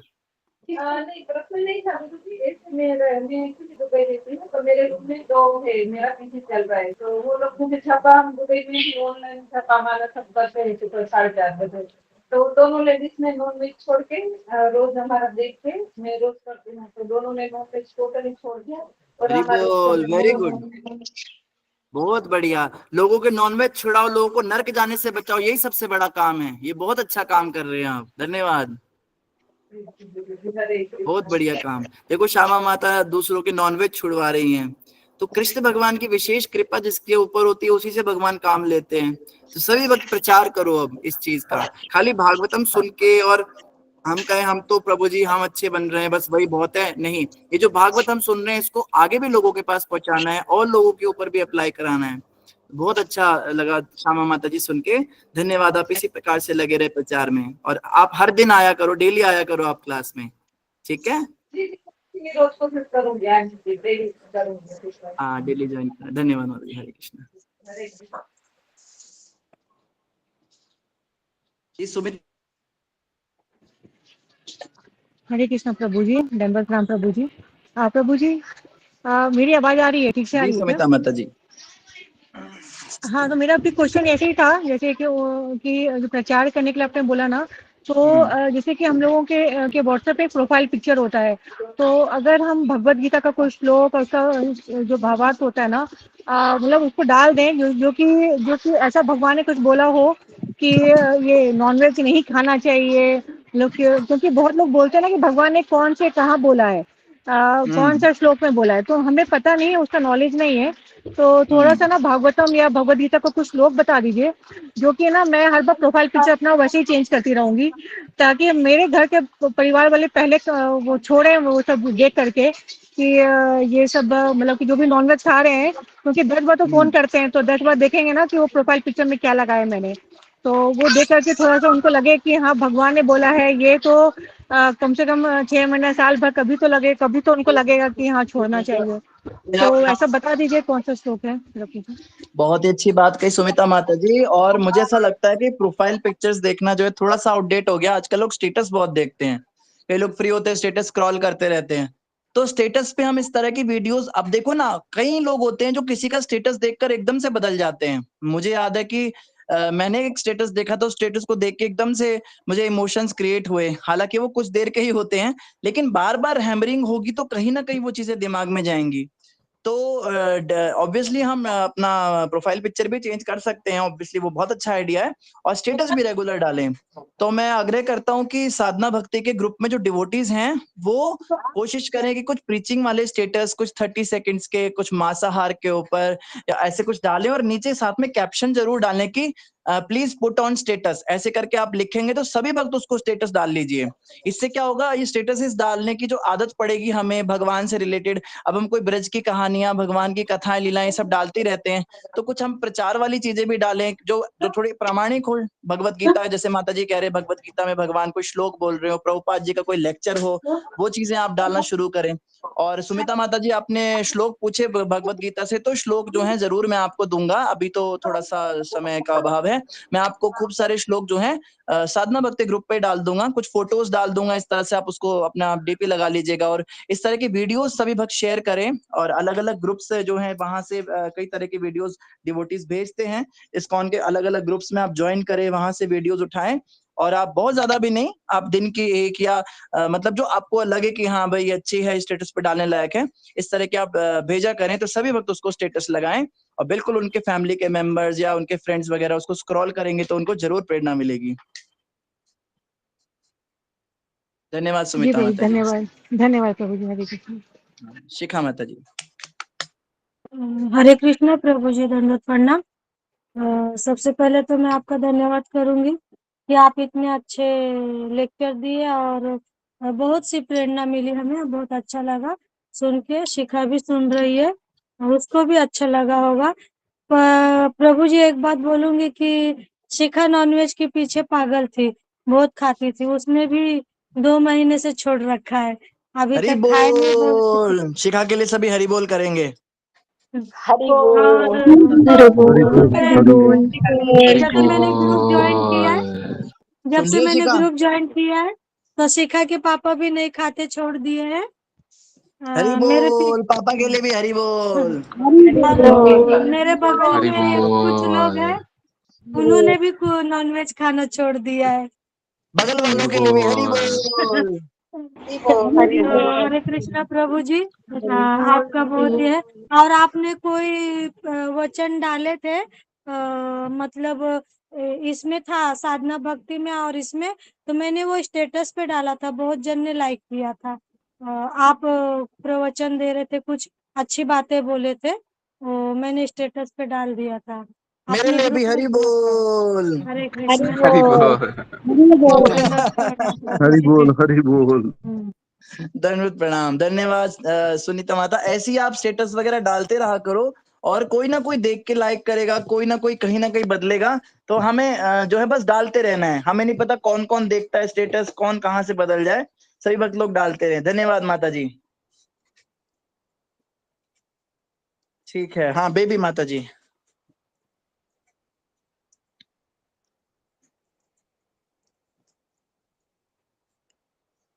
हरे कृष्णा बेबी माता जी।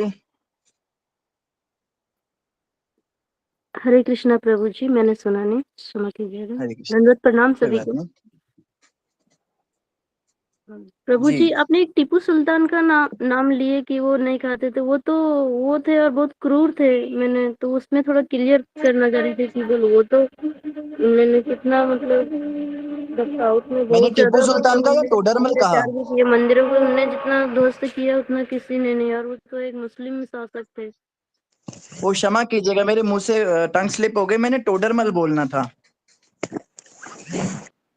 अच्छा अच्छा। राजा महाराजा थे, बड़े सारे बड़े बड़े हुए थे, जैसे राजा मान सिंह, राजा रंजीत सिंह, राजा टोडरमल, और भी कई तरह के राजा थे, तो मेरे मुंह से टंग स्लिप हो गई, टीपू सुल्तान का नाम गलत दे लिया। टीपू सुल्तान के बारे में भी सही है कुछ, मुझे शायद ऐसा नहीं हो गए थे, मैंने पढ़ा है। क्रूरता तो वैसे की थी उन्होंने, पर मांसाहार का मुझे पता नहीं, बट मैं टीपू सुल्तान के विषय में जानता नहीं हूँ।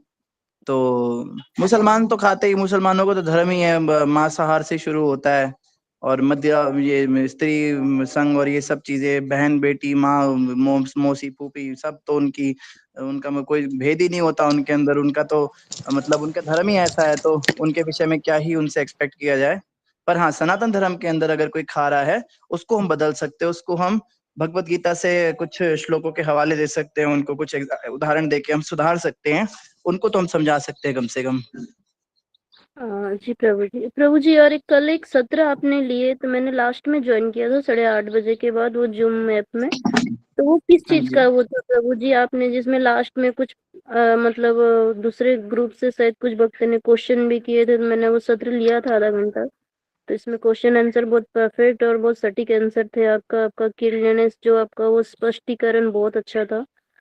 तो वो क्या था प्रभु जी? पार्थसारथी फाउंडेशन की ओर से लेक्चर्स होते हैं, वो एक फाउंडेशन है अपने आप में, वहाँ पे भी डेली भागवतम होती है, बट वो डेली अलग अलग स्पीकर्स को बुलाते हैं। वो मतलब इस्कॉन के सभी लगभग स्पीकर्स उसमें आते हैं, जैसे बड़े बड़े जाने माने अमरिंदर प्रभु, मंदिला प्रभु या प्रशांत मुकुंद प्रभु, ये बड़े बड़े भी आते हैं। तो उसमें कभी कभी वो छोटे से दास को भी सेवा दे देते हैं। तो उसमें जब मेरा लेक्चर होता है तो मैं उसका लिंक डाल देता हूँ, ताकि भक्तों को अगर भागवतम सुननी हो तो वहां पे भी आके सुन सकते हैं। तो अगले बार अगर हो तो वो थोड़ा पहले, मतलब थोड़ा ग्रुप में भी अगर अनाउंसमेंट हो जाएगा तो पता रहेगा बाकी भक्तों को भी। हाँ हाँ, वैसे कल भी मैंने अनाउंसमेंट किया था भक्तों को, पर हो सकता है वो कुछ नहीं सुनाई दिया हो। तो जब भी होता है तो मैं अनाउंसमेंट कर दिया करूंगा, और लिंक वगैरह भी शेयर कर दिया करूंगा ग्रुप में। तो किसी के पास अगर शाम को समय हो और भगवत गीता की कक्षा आपकी ना हो तो आप वहां पे ज्वाइन कर सकते हैं। बाकी उसकी रिकॉर्डिंग अवेलेबल होती है यूट्यूब पे, उनका पार्थसारथी फाउंडेशन का अपना चैनल है। अगर वो रिकॉर्डिंग मुझे मिली तो मैं ग्रुप में डाल दूंगा, आप में से कोई सुनना चाहे तो रिकॉर्डिंग भी सुन सकते हैं। और प्रभु जी, अगर माला नहीं हो रही हो तो उसको क्या डांटना चाहिए, ये करना चाहिए? तो वही थोड़ा मेरे को डांटना, प्रभु जी मेरी माला नहीं हो रही है अच्छे से। माला नहीं हो रही तो माला को डांटना चाहिए भाई, तो क्यों नहीं हो रही है? नहीं, मुझे डांटना। अच्छा, आपको डांटना माला नहीं हो रही तो माला करो, क्या करना है। प्रभुपाद जी देखो, प्रभुपाद जी कहते थे डिसिप्लिन की जरूरत है, डिसिप्लिन होता है डिसाइपल के अंदर। तो जब तक हम किसी के डिसाइपल नहीं बने, जब तक हम किसी शिक्षा गुरु, किसी दीक्षा गुरु के अंडर नहीं है, तब तक हम कहते हैं ना, हम डंडे के यार हैं। मैं अपनी बात करता हूँ, तो भय भी नहीं होता ना प्रीत। जब तक डंडों का डर नहीं होता तब तक तो माला भी नहीं होती। अभी स्टार्टिंग स्टेज पे भी हम साधना भक्ति के स्तर पे हैं, रागानुगा भक्ति के स्तर पे तो ऑटोमेटिक होता है। उसी के लिए हम ग्रुप्स बना रहे हैं। बहुत जल्दी आज या कल में आप सबको ग्रुप्स में ऐड कर दिया जाएगा। तो सभी को काउंसलर्स एलोकेट होंगे, आपका डेली साधना रिपोर्ट लिया जाएगा, फिर आपको डर होगा, फिर जो है डंडा चलाना भी शुरू किया जाएगा। मतलब भक्तों के द्वारा सीनियर भक्त आएंगे, वो हमको प्रोत्साहित भी करेंगे, थोड़ा डराएंगे भी, थोड़ा सा प्रेशर क्रिएट होगा, फिर हमारी माला वगैरह सब कुछ लाइन पे आ जाएगी। तो इस सब की कार्यवाही चल रही है, इसके लिए कई भक्त लोग प्रयासरत हैं, और डेली की साधना रिपोर्ट ली जाएंगी, सब चीजें होंगी। तो यही है कि फिर हम ईमानदारी से, अगर हम सच में आगे बढ़ना चाहते हैं जीवन में, भक्ति में, तो हम ईमानदारी से उसको ज्वाइन करेंगे, और उसमें जो है अपना जो भी इनपुट मांगा जाएगा उसमें थोड़ा सा समय देना पड़ेगा आपको। उसमें असाइनमेंट्स बनाने होंगे, छोटे मोटे क्विज वगैरह होंगे, कुछ लेक्चर्स प्रिपेयर करने होंगे। आपको मौका दिया जाएगा, 5 मिनट आपको बोलना होगा। आपको स्पष्ट होना चाहिए आपका बोलना। आपसे प्रश्न उत्तर होंगे, उन प्रश्नों के उत्तर आपको शास्त्रों से अच्छे से देने होंगे। वो सब चीजें सिखाई जाएंगी। तो उन ग्रुप्स के अंदर आप जो है अच्छे से सभी भक्त लोग एक्टिवली पार्टिसिपेट कीजिएगा। जो कि हमारी कल भी बात हुई थी कि जो लिंक, जो गूगल फॉर्म था उसको भरने के बाद में एलोकेशन स्टार्ट हो चुका है। तो कल तक जो है उसके ऊपर भी कार्यवाही हो जाएगी। माता जी धन्यवाद प्रभु जी। हरे कृष्ण। हरे कृष्ण। प्रेम प्रभु जी। हरे कृष्ण प्रभु जी, माफी मांगता मैं आपसे दोबारा सवाल पूछ रहा हूँ। नहीं, 4 बार पूछिए। प्रभु जी ना, इस कथा के रिलेटेड नहीं, जैसे कुछ और मेरा प्रश्न है। ऐसा कहते हैं कि हम जो मन या इंद्रिय से देखते हैं वो सब झूठ है, तो प्रभु जी सच क्या है प्रभु जी? सच वो है जो दिखता नहीं। लेकिन ऐसे कहते हैं ना, जो दिखता है वही सच होता है, तो कैसे, मतलब प्रभु जी थोड़ा सा आप मार्गदर्शन दीजिए। जो दिखता है वो सच नहीं होता प्रभु जी। जो जो दिख रहा है, क्योंकि देखने वाला सच को देख ही नहीं सकता। अभी हमारे वो नेत्र ही प्रकट नहीं हुए जो सत्य का दर्शन कर सके। सत्य का दर्शन करने के लिए हमको दिव्य ज्योति की, दिव्य नेत्रों की आवश्यकता है, जो हमारे पास है ही नहीं। सत्य को हम कैसे देख सकते हैं? इसमें महाराजा जनक की कथा आती है। जनक महाराज एक बार स्वप्न में देख रहे थे, वो किसी राज्य में थे, उनके साथ कुछ हो गया, उनका सारा कुछ छिन गया, बड़े दुखी हुए, बड़े परेशान। फिर जैसे ही सुबह उठे तो उन्होंने अपने आप को अपने बिस्तर पे पाया। तो उन्होंने तुरंत ऋषि मुनियों की सभा बुलाई और उनको कहा कि जब मैं स्वप्न में था तो ये संसार झूठा था, वहां पे मैं कुछ और था, ये वाली आइडेंटिटी मेरी खत्म हो गई थी। और जब मैं जागृत हुआ तो मेरा स्वप्न झूठा हो गया, वो जो मैंने आइडेंटिटी देखी वो भी खत्म हो गई। तो सत्य क्या है, ये सत्य है या वो सत्य है? तो ऋषि मुनि भी चौंक गए। उन्होंने कहा अब इसका क्या उत्तर दें, क्योंकि सही बात है, जिस समय हम स्वप्नावस्था में होते हैं सत्य वो होता है जो हमेशा रहता है। सत्य जो है वो सनातन होता है, हमेशा रहता है, वो कभी खत्म नहीं होता। तो स्वप्न के समय हमारा ये संसार खत्म हो जाता है, जागृत अवस्था में स्वप्न का संसार खत्म हो जाता है। तो दोनों ही में से क्या सत्य है? तो इसकी खोज में वो बहुत कई सारे ऋषि मुनियों से मिले, कई सारे बड़े बड़े धर्म गुरुओं से मिले, उनको कोई सटीक उत्तर नहीं मिला। तब वो पहुंचे मेरे ख्याल महाराजा पहुंचे थे, महर्षि वशिष्ठ के पास पहुंचे थे, या कोई और ऋषि भी हो सकते हैं, मैं उनका नाम नहीं याद कर पा रहा हूँ। तो वहां पे उन्होंने उत्तर दिया, राजन ना ये सत्य है ना वो सत्य है, क्योंकि जब तुम यहाँ थे तो वो नहीं था और वहां थे तो ये नहीं था। लेकिन तुम सत्य हो, सत्य तुम हो, क्योंकि तुम वहां पर भी थे, तुम यहाँ पर भी हो। आप समझ रहे हैं, महाराजा जनक तो सपने में भी थे और यहाँ पर भी महाराजा जनक हैं, ठीक है ना। तो वो कहते तुम ही सत्य हो, और तुम का मतलब शरीर नहीं है, क्योंकि शरीर भी बदल जाता है सपने में। सपने में तुम स्त्री बन सकते हो, ठीक है। तो आत्मा की बात कर रहे थे, आत्मा ही सत्य है, तुम ही सत्य हो, बाकी सब झूठा है। तो जो भी हमें संसार में दिख रहा है ये सब झूठा है, ये आज है कल खत्म हो जाएगा। ये तो नश्वर संसार है ना, प्रलय के समय तो सब कुछ वैसे ही खत्म हो जाएगा। प्रलय से पहले भी जो हमारा घर परिवार मकान है 100 साल के बाद खंडर हो जाएगा। हमारे परिवार रिश्ते नाते 50-60 साल बाद ये सब मर जाएंगे, हम भी मर जाएंगे, शरीर भी मर जाएगा। ये शरीर भी सत्य नहीं है, सत्य वो है जो सदा विद्यमान रहता है। तो एक तो सत्य हो गया आत्मा, और दूसरा सत्य हुआ परमात्मा। भगवान भी सत्य, भगवान हमेशा रहते हैं, सत्यम शिवम सुंदरम, ठीक है। तो हम सत्य है, भगवान सत्य है, और भगवान के साथ हमारा संबंध सत्य है। हम भगवान के सेवक हैं, ये संबंध भी सत्य है। बाकी इस संसार में हम किसी के भाई, किसी की बहन, किसी के माता, किसी के पिता, किसी की पत्नी, किसी के पति, ये सब झूठे रिश्ते हैं। ये आज है कल को खत्म हो जाएंगे, मृत्यु के साथ सब खत्म हो जाएगा। लेकिन भगवान के साथ जो हमारा रिश्ता है वो करोड़ों जन्मों के बाद भी समाप्त नहीं होगा, वो भी सत्य है। तो हम सत्य हैं, भगवान सत्य हैं, भगवान के साथ हमारा रिश्ता सत्य है, और भगवान का नाम सत्य है। भगवान का नाम जीवों को तारता है, और तारता रहेगा, और तारता रहा है। तो भगवान का नाम भी सत्य है, भगवान का धाम सत्य है। वृंदावन या फिर गोलोक, वैकुंठ, ये सत्य है। ये इस संसार में जगन्नाथपुरी या अयोध्या, जितने भगवान के धाम हैं, द्वारिका, ये सब सत्य हैं, क्योंकि ये सदा विद्यमान रहते हैं, प्रलय आने पर भी इनका नाश नहीं होता। तो भगवान का नाम, भगवान का धाम, भगवान की लीलाएं, भगवान की महिमा, इन शॉर्ट भगवान से रिलेटेड हर चीज सत्य है। भगवान के भक्त तो जो हरि कथा सुन रहे हैं, जो भागवतम सुन रहे हैं, ये सत्य है, क्योंकि इस भागवतम में जो कथा सुनाई जा रही है ये सच है। बाकी संसार में हम जितनी बातें करते हैं सुबह से लेकर रात तक, हम ऑफिस की बातें करें, कमाने की बातें करें, फैशन की बातें करें, पॉलिटिक्स की बातें करें, क्रिकेट की बातें करें, स्पोर्ट्स की बातें करें, ये सब झूठ है। सत्य केवल ये भागवतम है, सत्य केवल भगवान का जो हम नाम जपते हैं, महामंत्र जपते हैं, हरे कृष्ण कृष्ण कृष्ण हरे हरे, हरे राम राम राम हरे हरे, ये सत्य है। तो जो व्यक्ति इनको देख पा रहा है, जो व्यक्ति भागवतम को समझता है कि ये सत्य है, जो हरिनाम जप रहा है, जो भगवान के धाम को उस दृष्टि से देख रहा है, वो सत्य का दर्शन कर रहा है। बाकी सब झूठे संसार में फंसे हैं, कोई भी सत्य को देख नहीं पा रहा। तो जो भी वो लोग देख रहे हैं वो सत्य नहीं है, ये बात आपने सही कही। सत्य का दर्शन करने के लिए हमें ज्ञान की चक्षु चाहिए, और वो ज्ञान के चक्षु आते हैं जब सदगुरुदेव हमारे जीवन में आते हैं। गुरु महाराज हमें चक्षु दान दिलो जय, जन्म जन्म प्रभु से, वो हमें चक्षु का दान देते, वो हमें आंखें देते हैं जिनसे हम सत्य देख सकते हैं। तब तक तो हम अंधे ही, हम झूठे संसार को सत्य मान के बैठे हैं। प्रेम प्रभु जी प्रभु जी। ठीक है, धन्यवाद। सुमिता माता जी।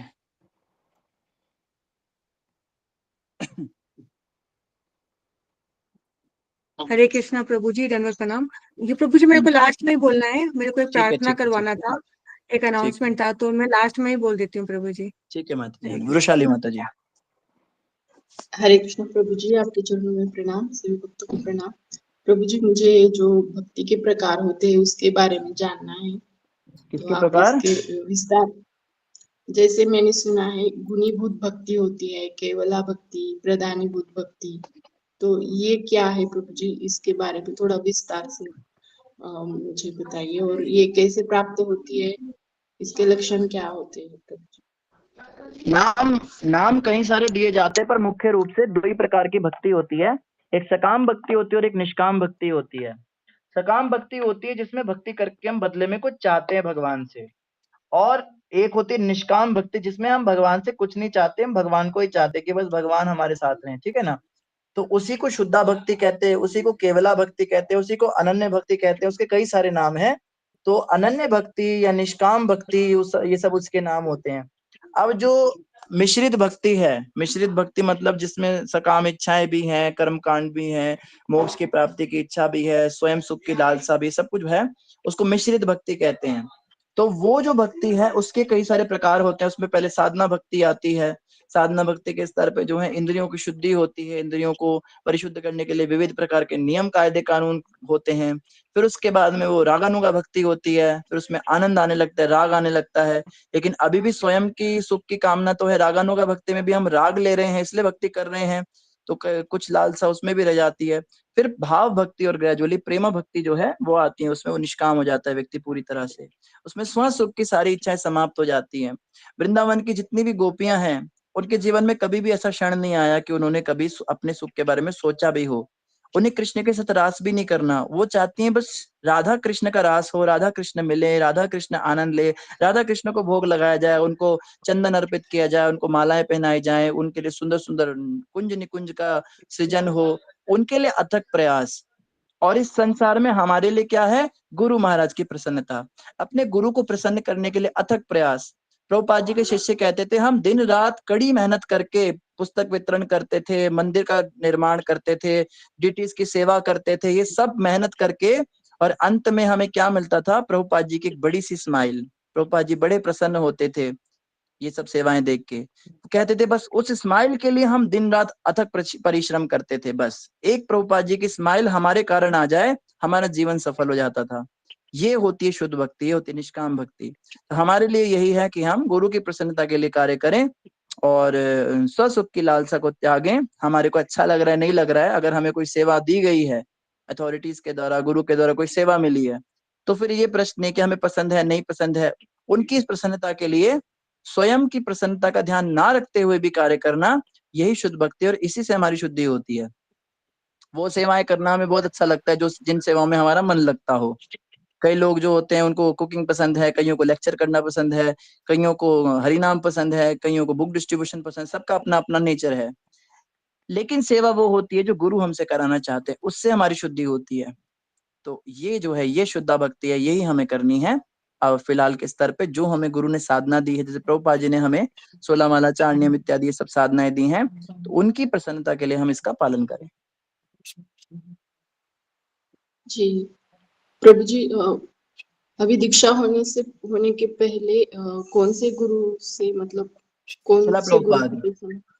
जी प्रभुपाद हमारे प्रेम प्रिय एमिनेंट शिक्षा गुरु और श्री कृष्ण वंदे जगत गुरु भगवान श्री कृष्ण भगवद गीता और श्रीमन महाप्रभु जो हैं हमारा आज्ञा गुरु हो या तारो वही देश गुरु प्रभुपाद गुरु, ये प्रभुपाद महाप्रभु और भगवान श्री कृष्ण, ये हमारे गुरु तत्व हैं। और हमारे शिक्षा गुरु ऑफ कोर्स जो हमारे ऊपर समय लगा रहे हैं, जो हमें भक्ति में आगे बढ़ा रहे हैं, उनको भी हमें गुरु के रूप में सदा याद रखना चाहिए, उनकी वंदना करनी चाहिए, उनके भी मार्गदर्शन में चलना चाहिए।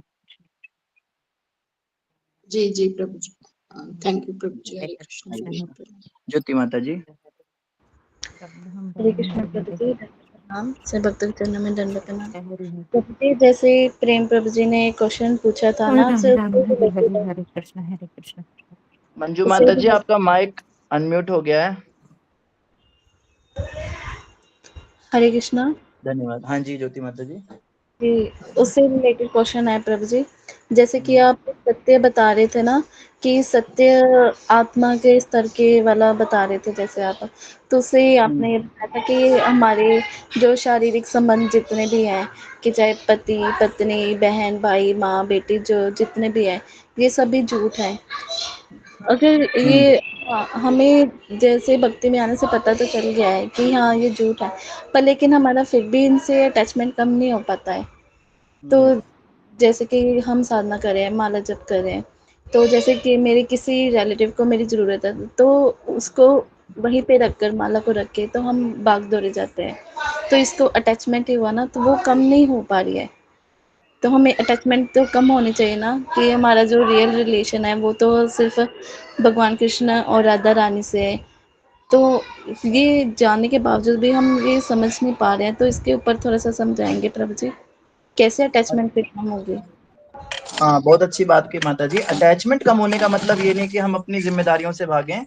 हमारी जो रिस्पॉन्सिबिलिटीज हैं, ऑब्वियसली अगर हमारे पास ऐसा कोई चांस है कि भाई हम भगवान की शुद्ध भक्ति कर सकते हैं और हम हमारे रिलेटिव्स जो है कोऑपरेट करेंगे, वो समझेंगे कि हाँ भाई ये भक्ति करती है, इसको परेशान नहीं करना है। लेकिन अगर हम नॉन डिवोटीज के बीच में हैं तो हमें थोड़ा सा उनका ध्यान तो रखना ही पड़ेगा। अगर हम उनका ध्यान नहीं रखेंगे तो फिर वो हमें भक्ति नहीं करने देंगे, वो इतने ताने मारेंगे, हमारे परिवार वालों को सुनाएंगे, है ना। फिर हमारी थोड़ी बहुत जो साधना है वो भी होनी बंद हो जाएगी। तो ऐसे में एक रिस्पॉन्सिबिलिटी, सेंस ऑफ रिस्पॉन्सिबिलिटी समझ के हम अपने कार्यों को करें। और अगर कभी हमें माला छोड़नी भी पड़े तो छोड़ सकते हैं, इसमें कोई अपराध नहीं, कोई दोष नहीं। बस ये है कि हम उसको एक बहाना ना बना लें। कई लोग क्या करते हैं, इसको बहाना बना लेते हैं कि अरे नहीं भी जरूरत होती जिन रिश्तेदारों को देने की टाइम, जहां मतलब आधे घंटे में भी काम हो सकता है, वहां हम 2-2 घंटे लगाएं। अरे नहीं नहीं दीदी बैठिए ना, अरे बच्चों को इसका क्या हुआ बताइए ना। तो वो फिर ज्यादा लोलो पोचो नहीं करनी चाहिए, एक लिमिट होनी चाहिए, वहां तक रिस्पॉन्सिबिलिटी है। उसके बाद वो अटैचमेंट का रूप ले लेती है। तो रिस्पॉन्सिबिलिटी हमारी 5-10 मिनट की है, उसके बाद अटैचमेंट का टाइम शुरू हो जाता है। वहां पे फिर हम कट ऑफ करके फिर से अपनी माला शुरू कर दें कि एक्सक्यूज मी, आप लोग प्लीज कंटिन्यू कीजिए, मैं एक जरूरी काम करके आती हूँ, मेरे को जरूरी काम है। अगर आपको लगता है बताने लायक है तो बताइए, नहीं लगता तो ज्यादा बताने की भी जरूरत नहीं है। फिर अपना आराम से बैठ के अपना माला कीजिए। जो ये नौकरी वाली औरतें होती हैं या जो ज्यादा सोशल नहीं होती हैं, जो ज्यादा अपने अपने में रहती हैं, वो भी तो इस तरह से चली जाती हैं छोड़ के, वो थोड़ी ना उनके साथ बैठी रहती हैं। तो वो जब अपने पर्सनल उसके लिए जा सकती हैं, अपने नेचर के हिसाब से और अपनी नौकरी के लिए, तो हम तो भगवान की भक्ति के लिए जा रहे हैं, तो इसमें हमें कोई अपराध नहीं लगता है। इस बात का हम ध्यान रखें। जी प्रभु जी, थैंक यू सो मच प्रभु जी, ध्यान रखूंगी प्रभु जी। हरे कृष्ण। आप तो ध्यान रखते हो, आप दूसरों के लिए पूछते हो। धन्यवाद। सुमिता माता जी। हरे कृष्णा प्रभु जी, दंडवत प्रणाम। ये प्रभु जी एक अनाउंसमेंट कराना था। ये हमारे जो सत्र में ना मंजू प्रसाद आती थी, तो वो मेरी मदर इन लॉ है। तो वो अभी हॉस्पिटल में एडमिट हैं, उनका घुटने का ऑपरेशन हुआ है। तो अब क्योंकि उनको थोड़ा सा वो भी था, डायबिटीज भी था, तो फिर भक्तों से वही प्रार्थना कराना है और आपसे प्रार्थना कराना है कि वो जल्दी से रिकवर हो जाए। तो अभी वो मेरे साथ में ही जुड़ी हुई है, तो आप देख सक रहे होंगे कि वो उसमें है। तो आप बस प्रार्थना करा दीजिए सभी भक्तों से। हरे कृष्णा मंजू माता जी, दंडवत प्रणाम। माता जी थोड़ा लेफ्ट करिए कैमरे को, मतलब अपना अपने हिसाब से राइट कीजिए। हाँ मंजू माता, सब कुछ ठीक होगा, भगवान कृष्ण का नाम जपते रहो। आप ये मत देखना क्या हो रहा है कैसे हो रहा है, आप आंख बंद करके बस राधा कृष्ण के चिंतन में रहना।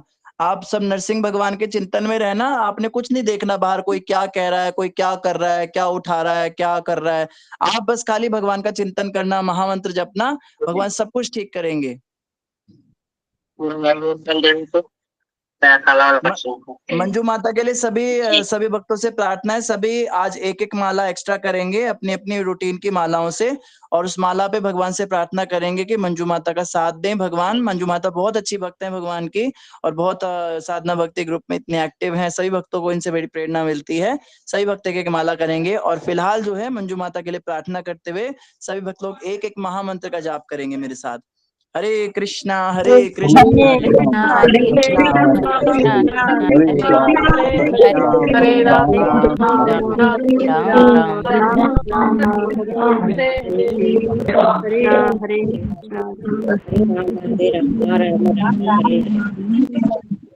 मंजू माता जी, सभी भक्त लोग आपके लिए प्रार्थना कर रहे हैं। भगवान राधा कृष्ण आपके साथ है, चिंता नहीं करना, घबराना नहीं। छोटी सी एक सर्जरी है, इसके बाद में सब ठीक हो जाएगा।